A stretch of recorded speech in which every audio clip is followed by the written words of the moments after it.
Hey yo, what is up FPG fam? Further here and welcome back to another aethergazer video. We have the girl Verthandi finally on the global side, which is an amazing thing for a lot of people. Unfortunately, I was not able to pull her. As you can see, I'm 72 of 90. I will be getting her relatively soon. Probably do another video for that. So stick around on the channel, join the FPG fam. And you'll be able to see that video when it drops. Make sure you have notifications on, all that good stuff. Anyways, what I want to go ahead and do is just go over her skills because I never got a chance to really look at her skills. I'll talk to you guys about what I think are going to be good team options for her or teammates to put with her, and then kind of give my overall first impressions of her and jump into some gameplay. So I do hope you enjoyed today's video. I do hope you get some value from it. With that being said, unfortunately, because I don't have her, we're going to have to hop over here to where we can do the trial for her, which is unfortunate. I do have a pulling video on the channel currently. I'll leave it linked at the end of this one for you. Yeah, I think you will enjoy that video. Anyways, let's take a look at Verthandi. Once again, her skills and what she's bringing to the table. Just to give you an idea, because I did get a chance to play with her a little bit on stream. She's pretty incredible. She's very unique. She's a lot of fun to use. But she offers a gameplay style that I've been yearning for in this game, and I hope more modifiers get this type of play style that she provides, because it leads to very fun things that you can do, but also it leads to very cool things that you can do, and I'll talk about that more in the gameplay here in just a second. So you can see they do have her triple S rank, which Froke probably has her triple S rank currently right now, which is insane. You can see the stats right here, pretty good stats, right? Now let's talk about her skills, which her skills are not 100% unique until you get into her dodge, which is her counter parry block. So normal attack is just going to be the normal attack. Launch when not in decision state. It's going to grant 1 dawn upon each hit. We'll talk about dawn right now. It may stack up to 100 times. The first, third, and fifth strike of a normal attack launch when in decision state launches a hand of judgment attack that deals light damage. So essentially that is when you fill up the sword that is above her health bar. Once that sword is filled up, then you'll enter that decision state. Well, she'll get the hand of judgment, which is like her stand that attacks with you, which is really cool, and she attacks incredibly fast, a lot faster than I initially thought. So it's really cool when you go into that decision state. It's a lot of fun. So that is the normal attack. Moving over to the skill 1, it's going to deal light damage of attack. During the skill action, the skill is replaced by flash, and if flash is not unleashed within a certain time, it will then be replaced by brilliance. So this is that whole timing thing that people have been talking about. So she has derivatives, and it's not unique. A couple mods do have derivative attacks, but she's unique in the sense that she has a derivative, but if you don't use it in a certain time period, it switches to a different derivative. It's very interesting. So it does have a timing factor to it. So you want to make sure that you're paying attention to that. It leads to you needing to be watching a few things while you're on the battlefield with S rank Verthandi, right? There's a few things that you're going to be monitoring, you're going to be managing, but that is what's going to differentiate between somebody that is very good with her versus somebody that might have picked her up for the first time. You'll be able to tell the difference between the two, which I always think is cool with characters, especially new characters that come out. Now, brilliance, so we have flash, and you can see the damage that it does there, which is more than brilliance, which brilliance is the one that it changes to. And this deals light damage of attack in total and expends all divine grace, which increases non-dot skill damage dealt by 0.3% for every 1 point of divine grace expended. So this is very important, right? So the first derivative does more damage just generally, but the second one is going to do more damage overall depending on how much divine grace you have. If you don't have any divine grace, it's not going to. If you have some, it's going to do a little bit, but if you have a full divine grace bar, then it's obviously going to be doing more damage just in general. I believe if my math is mathing correctly. But you want to make sure that if you're going to use it, it's because you have full divine grace or something to that effect, right? So just keep that in mind. Now, when not in decision state, which is when she has her stand, hits landed with flash of brilliance grants 9 dawn. Now dawn is once again what fills up that sword for you. Hits landed with flash grants 16 dawn, and hits landed with brilliance grants 9 dawn. So you want to make sure that you're doing the first derivative, because not only is it going to do the most damage, or it's going to do more damage, but you're also getting the most amount of dawn, so that way you can go into that decision state, right? So then you can get the hand of judgment, and then divine grace you can see right here. Moving over to skill 2, very similar to skill 1, just slightly different. So it's going to have the first derivative, which is going to be Destiny, and when Destiny is not unleashed within a certain time, it will be replaced by Choice. And you can see the damage multipliers there, and then, or percentages I should say, and then when each increased non-dot skill damage by 0.3%, once again the same thing, essentially. So skill 1 and skill 2 similar in that aspect. I think it says 9, so actually skill 1 grants 9 dawn, skill 2 grants 10 dawn, which is very interesting. I don't know why they didn't just make it 10. They should have just made it 10.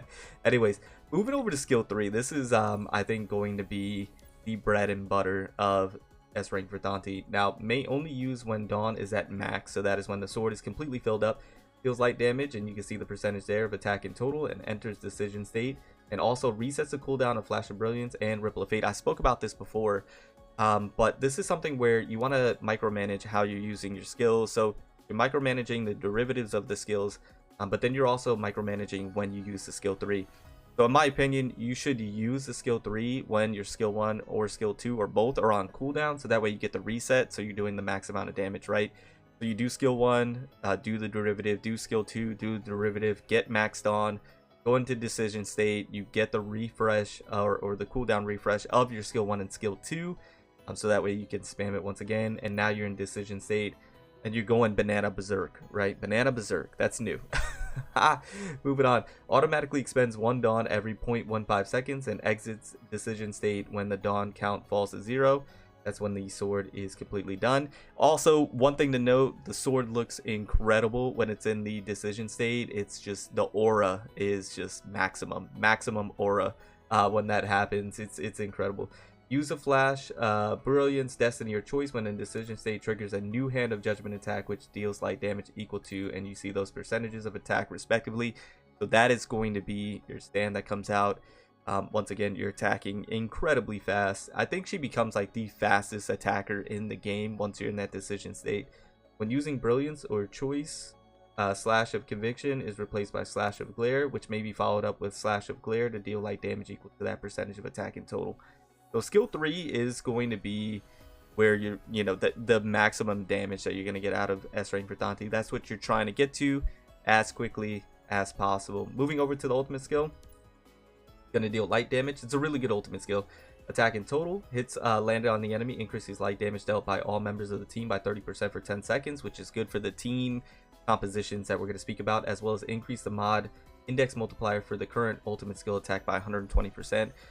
This is going to be important for later reasons. Grants 15% ultimate skill charge when any member of the team triggers 0 time. Once again, very important for the team composition that we're going to speak about here in just a second. So very good ultimate, just solo ult by itself. Plus, it looks amazing. The solo ult, one of the best in the game in my opinion.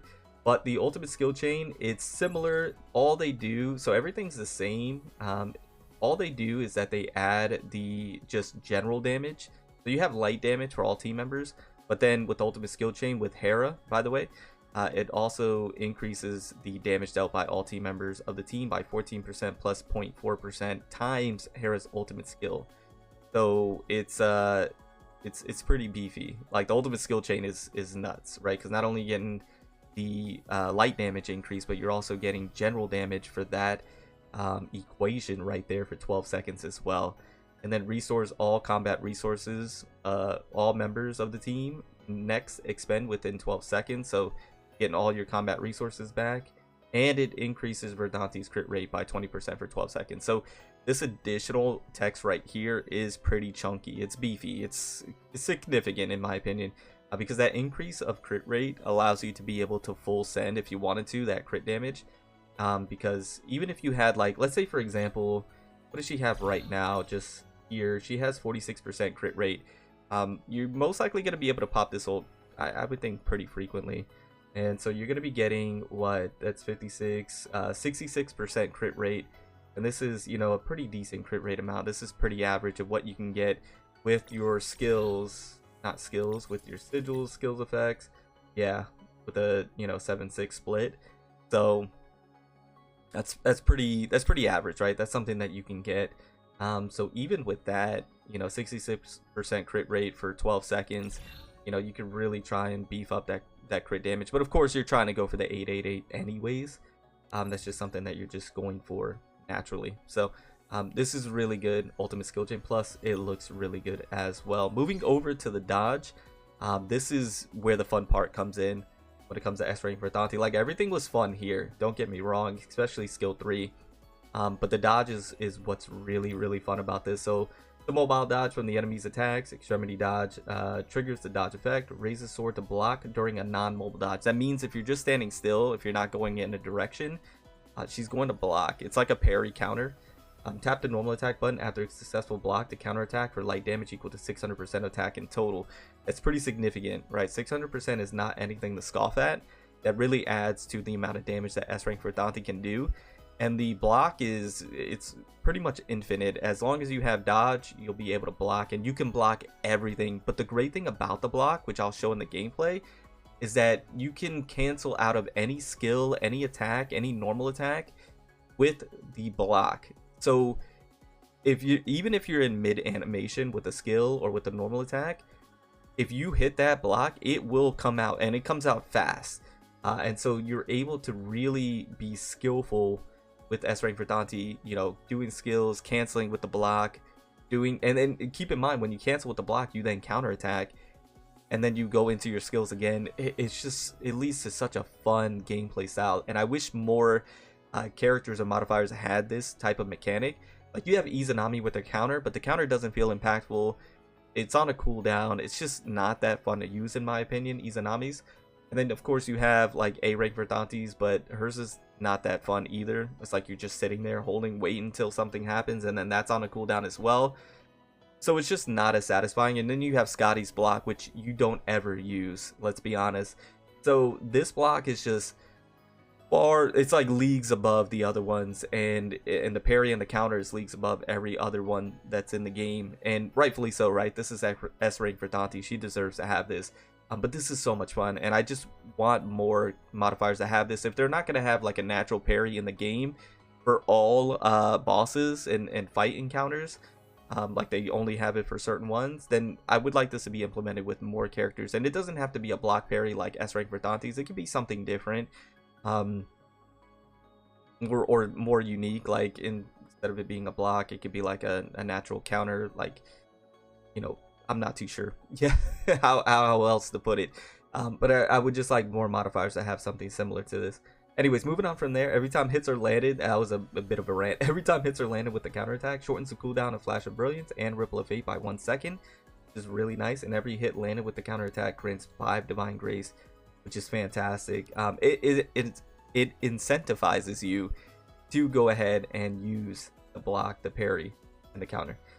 When the dodge effect is not in cooldown, also triggers set effect, which is the 0 time, following which the effect will go into cooldown. So you also can trigger the 0 time if you have it, yeah, into 0 times, dramatically so in the movement. So the dodge, the parry, the block, the counter, it's fantastic. This is really satisfying to use. It's intuitive. It's very quick. It's responsive. It doesn't feel bad to use. It feels impactful. I love it. I absolutely love it. Now, when it comes to in terms of stat boosting, in my opinion, I would honestly stat boost the skill 3, and then I would stat boost the ultimate, and then I would go for the skills and then the normal attack, right? Whichever you want to go ahead and do. But that would be my personal, like, the way I'm gonna stat booster: skill 3, ultimate, and then I will probably go normal attack or skills. I'm still dependent on that, but either way, she'll be getting maxed out as soon as I get her on all things. So that is her skills. In terms of her access key, of course, I got the signature functor, which you're going to be able to get for free, which is important. This access key looks incredible. Sigils, you know, the sigil set that you can get in the event right now, and then the one that you can farm also currently, which is the light one. No warps on her. And then for the ether code, they have the red code, so increase attack by 12%. This is where that whole index multiplier thing came into play, is on the red ether code on tier 2. Increases non-dat damage of the triggered Hand of Judgment attack by 10%, and the mod index multiplier by 80%.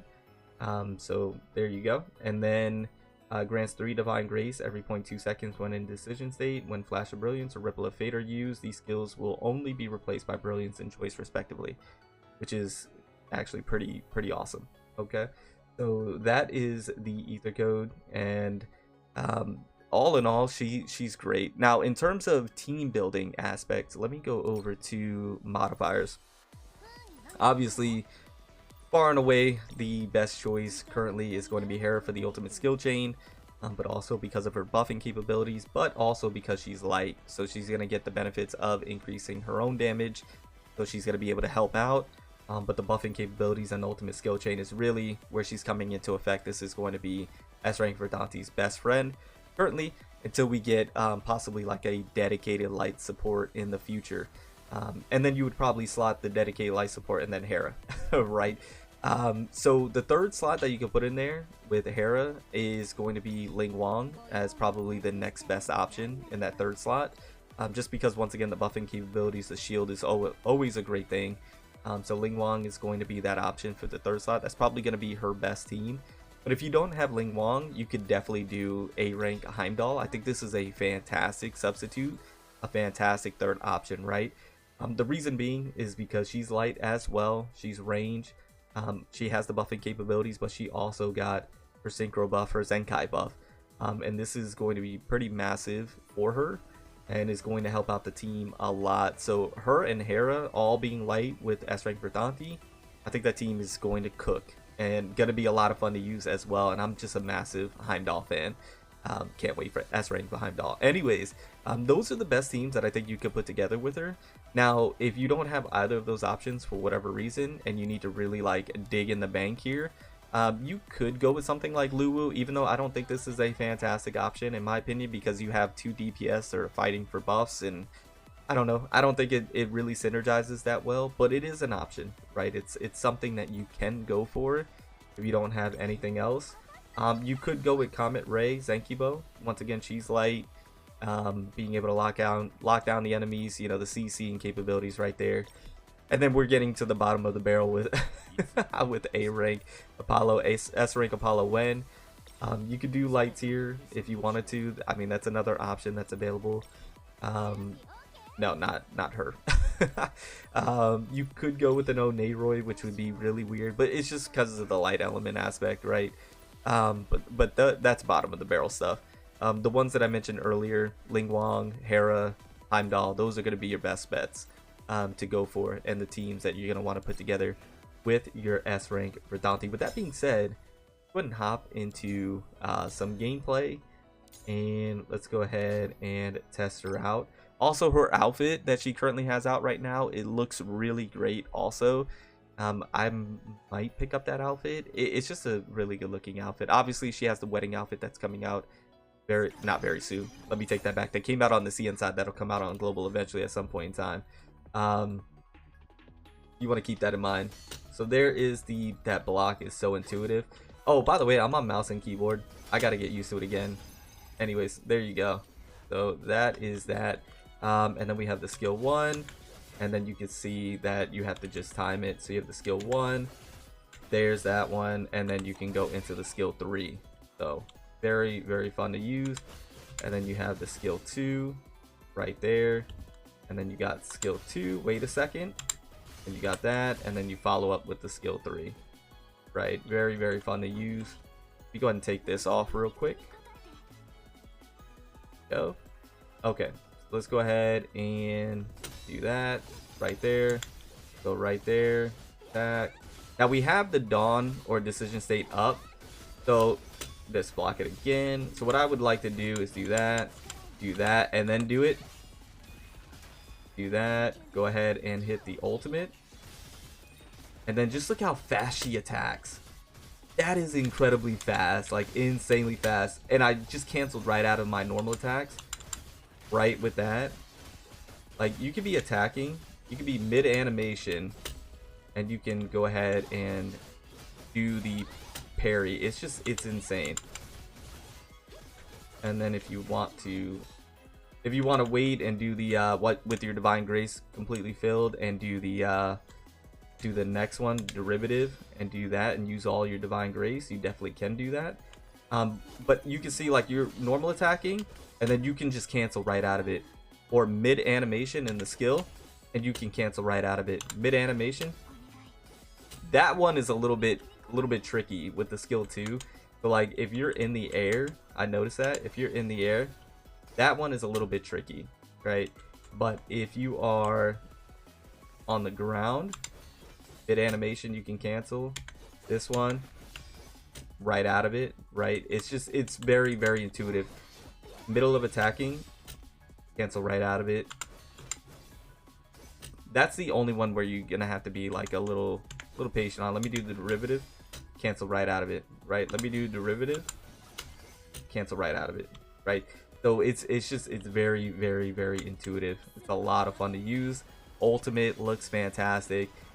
This character is just, I mean, they really cooked with S rank Verthandi. Like they kind of knocked it out of the park with her, in terms of design, in terms of her attacks, her parry counter mechanic. It's all great in my opinion. Let me know your thoughts about her down in the comments below.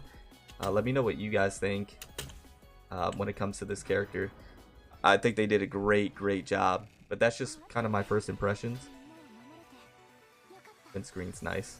Windscreen's nice. Anyways, I'm gonna go ahead and get on out of here. This video's long enough. Thank you guys so much for all the support. I do truly appreciate it. I'll have my own Verthandi built up, and I'll just showcase my build whenever that happens. But remember to stand out, be different, have fun, go further beyond in everything that you do. My name's Cody. You call me further. I'll see you all next one. Bye, guys.